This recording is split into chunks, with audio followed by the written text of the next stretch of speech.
What's the most horrible thing you have done as a kid, without realizing how bad it was until you grew up? Fed my twin siblings, 3 years old at the time, aspirins. Each one took about 10 of them. They both had to be hospitalized. I was 5. When very young I watched a show on the early slave trade in America. Proceeded to tell my black friend I should own him. My cat scratched me, so I punished it by locking it in my bedroom drawer all day, just like my mum grounded me to my room if I was naughty. Realized a few years later that it wasn't quite the same. The cat was fine BTW. When I was in 2nd grade, my school employed a buddy program where they paired younger children with the bigger kids so that everyone could learn trust and responsibility or summit, I don't know. I was paired with a 6th grader named Gretchen and we got along fine. So fine. In fact, she invited me to play tag with her friends after school one day. Me, a 2nd grader, playing tag with 6th graders. I had really arrived in the world, but I was anxious that the big kids would view me as a child, rather than a peer, and so, hopped up on social interaction and the high of feeling accepted by your betters. I decided to be cool. I'm not cool. Gretchen's best friend was a stockily built girl named Lauren. Lauren got tagged. I saw my chance to make an edgy joke and screamed out, "The fat girl is IT." Everyone stopped running and looked at me. Lauren got red in the face and sat down. Gretchen walked solemnly over and explained to me, slowly and carefully, that I had said a very cruel thing, and that if I couldn't act like an adult I should go sit on the slide. At the time I couldn't understand my mistake. I never really thought Lauren was fat, so why should she be upset? When I became a chunky, insecure 6th grade girl, I finally got it. I lugged around a copy of Mein Kampf in middle school because I thought it made me look well read. I used to call my grandma grams, which I then changed to grams of fat hearing that phrase on TV. I never saw how that could have been offensive until a few years later.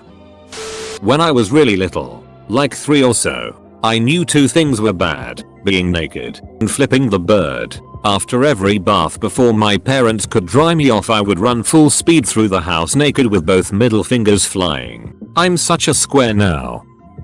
The worst thing I ever done, I mixed a pot of fake puke at home and then I went to this movie theater, hid the puke in my jacket, climbed up to the balcony and then, I made a noise like this. Hooah hooah hooah hooah, and then I dumped it over the side, all over the people in the audience, and then, this was horrible. All the people started getting sick and throwing up all over each other. I never felt so bad in my entire life.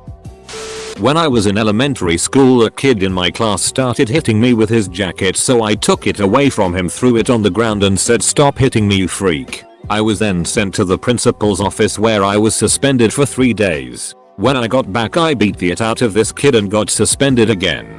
Multiple years later I realized the reason I got into trouble for calling him a freak was because he was retarded. So I beat the shit out of a retarded kid.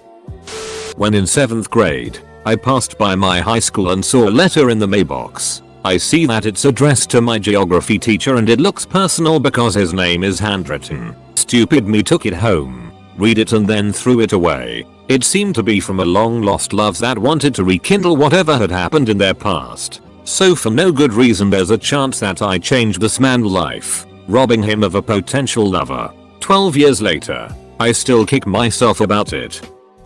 I had this dog when I was younger. She was my absolute best friend. I was that kind of kid who hung out with her dog all the time. We had adventures together. We traveled to mysterious places in our backyard together.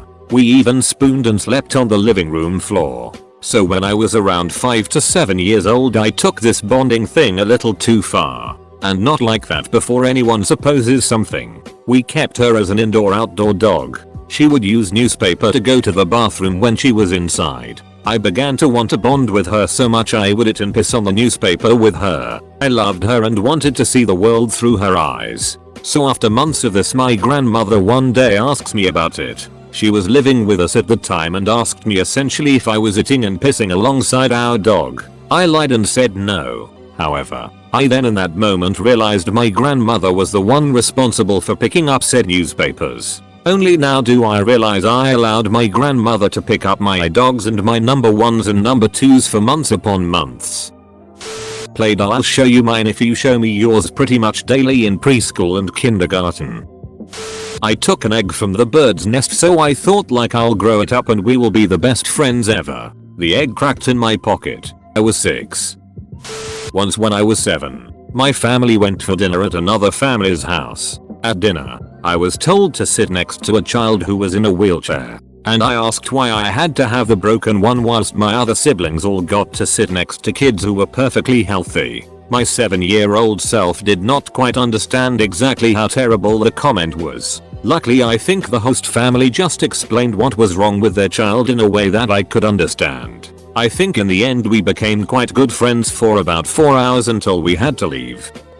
My sister was diagnosed with cancer and we used to go to the hospital every day to see her. I was young and didn't fully understand the concept of cancer and what could happen. She ended up losing her leg and came to stay at the house to visit. I was with a friend and wanted to go to his house, but my parents wouldn't let me and I got mad. I hate talking about this, but I started making fun of her. The chemo had made her lose all her hair, so I called her a bald-headed biscuit. She ended up passing away not soon after. To this day I regret it and pray every day that she was here so I could apologize. I love you sis, I'm sorry.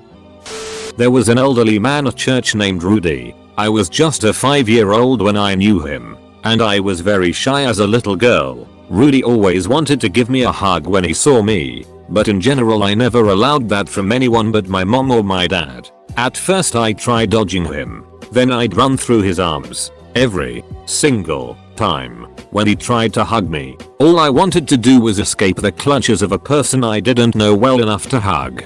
He made a joke about it, and would then try to hug me as a joke each time, making it really easy for me to run through his arms. It became a game of failed catch, I suppose. I wish I had hugged him. He was a sweet man, and I hate that I dodged him intentionally.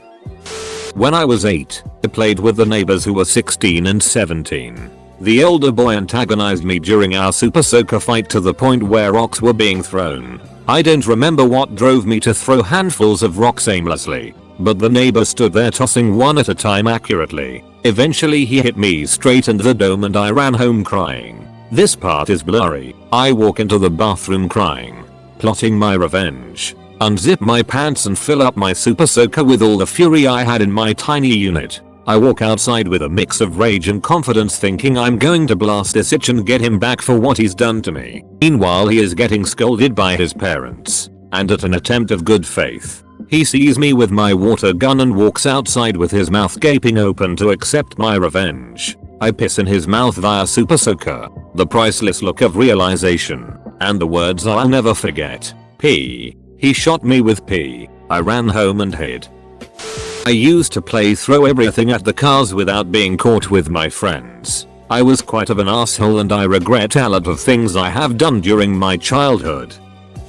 I begged my mom to pay for acting classes so I could be the next Disney Channel star. She, a young single mother in medical school, paid $4,000 for the classes. After 1 month I stopped complaining and decided I don't want to go to the next 2 months of classes. I really wish I could slap my bratty 11-year-old self and tell her to be more ducking grateful for everything her mother sacrifices for her. Also, it probably would have been nice for my mom to get 3 hours to herself a week.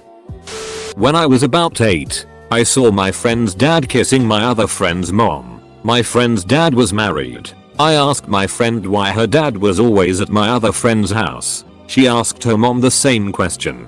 They got a divorce.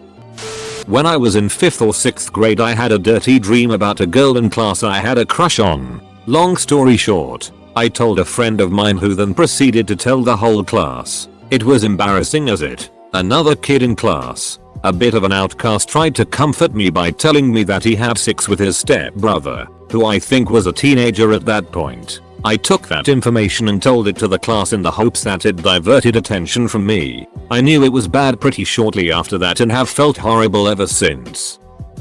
Once I played in the drawer of my parents' razors in their bathroom. My mom walked in and found my hands covered in blood. Also in preschool, I had a dream that one of my friends punched my on picture day, and the day after I came home and told my mom this. She contacted the school and we had a sit down with the principal and my friend and our moms. My friend kept denying he hit me. but I insisted.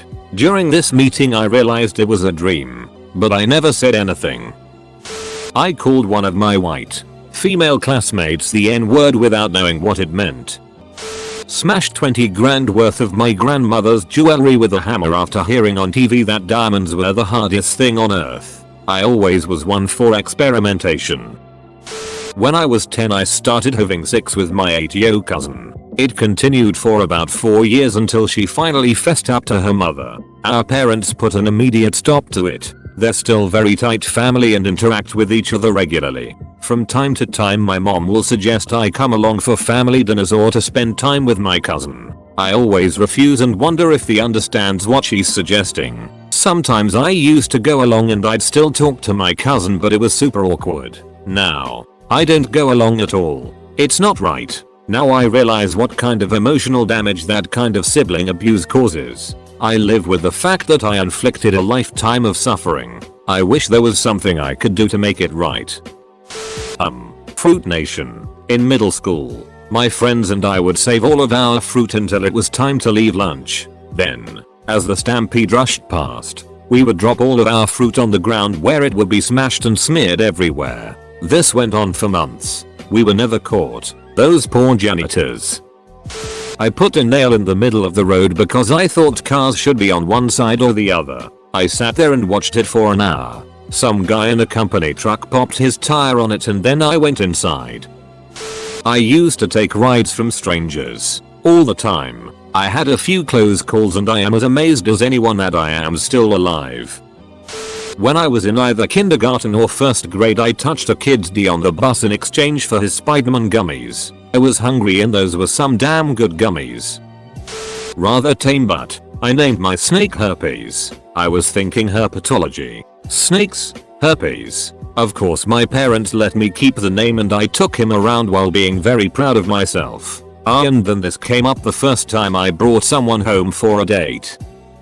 I was mad at my sisters one day and decided to carve bored to death 97's sister is stupid on the wood windowsill in our shared bedroom. To ease suspicion I also carved bored to death 97 is stupid onto the windowsill. It is still there to this day. We used to make fun of a kid in my grade school who smelled and was held back a couple years. He didn't do anything wrong. He was just different. Feels terrible now. Ran into him a few years back and he was a friendly, good guy. Although he never did well in school. He picked up a trade and he's a mechanic now. Used to play chicken with traffic. As in wait till the cars got as close as I dared. Then I ran over the street. When I was in the 3rd grade, there was this kid with autism who loved to play tag. He couldn't say anything other than tag. Everything else was little groaning sounds, like mum. One day, me and several other kids were playing tag with him and he ran up the jungle gym to try to not get tagged. He ended up going over the bars to face down. As one of the other kids slowly moved up to tag him and I was on the ground waiting to tag him. The kid was clearly scared now, as he didn't want to get tagged but he didn't want to jump down either. And so he started freaking out. Luckily one of the security guards faculty members who watches the kids came over and shooed us away so he could get down safely. The jungle gym isn't that tall. It's like 6 feet in height. But I felt like it years later remembering it, since I kind of enjoyed him getting frightened. Hell, even now remembering it, I feel like it. I really wish I still knew the kid so I could try apologizing to him or his family. My friends and I used to shoot Roman candles at random people that were walking down the sidewalk. I would lock my cousin inside the dark basement at his old house in the countryside. I would stand outside the basement door and listen to the laughter from inside. After a while I would open the door and let in the light. After all these years I still can't figure out who he thought was wrestling with him. My brother was really angry at Frogger because he was awful at playing computer games. And he was bouncing in excessive frustration in his chair. As he was jumping, I placed a sharp pen under his butt. The scream that followed was even sharper than the pen. The pen went 3 inches into his right butt cheek, and he now has a horrible scar. I laughed at him as he cried. When I was 3 or 4, I thought my goldfish were unable to sleep because they were always swimming, so I took them out of the fish tank, laid them on my pillow, and tucked them in. Eventually my mom came in the room and frantically put them back into the water. Out of the 7 or so, roughly half survived. Sorry fish. I used Internet Explorer for 5 years without knowing other browsers even existed. I walked into the kitchen after seeing a commercial and asked my mom if my face was the face of erectile dysfunction, referencing a commercial I had just seen. She told me never to say it again. Friends and I would steal piles of fresh wood from houses being built to make forts and bike ramps in the woods. Playing mechanic with my female neighbor. We were 5 at the time, and I would get on my back and look up her skirt so I could repair her car. I hope she doesn't remember. I stole cash from my parents when I was young because I was mad at them. I was like 5 and I would just hide it in my closet. Not too horrible, but hurtful. When I was about 6, I was playing on the floor next to my mom. It struck me suddenly how big her thighs were, and I looked at her and said, "Who baby? You have some fat thighs." I thought I was being funny, but she looked so sad that I immediately realized I had said something bad. 15 years later and I still feel bad when I think about it. I drew on a kid's face who I thought passed out sleeping in my 5th grade class. Years later I found out he was having a type of seizure. I was a blonde-haired, blue-eyed white kid. I told everyone in my preschool that my dad was black. Turns out he's just a really tan white guy. At age 10 I shut off the water for every house in my subdivision. I used to gruesomely decapitate the giant ants I found in my backyard. I used to masturbate in public without realizing how disgusting it might have been. Like, not on the street or anything, but in the back of a restaurant, or on the couch watching TV. I remember the day at school we were told what masturbating was. I remember the exact moment I realized why we were asked to leave from so many different establishments or sent to bed early.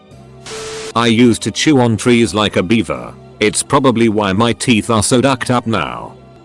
I used to catch dragonflies and then rip off half their wings to tame them. Then I'd stick a blade of grass in their mouths to watch them bite it off. I still feel bad for those poor little guys. 5-year-olds are stupid.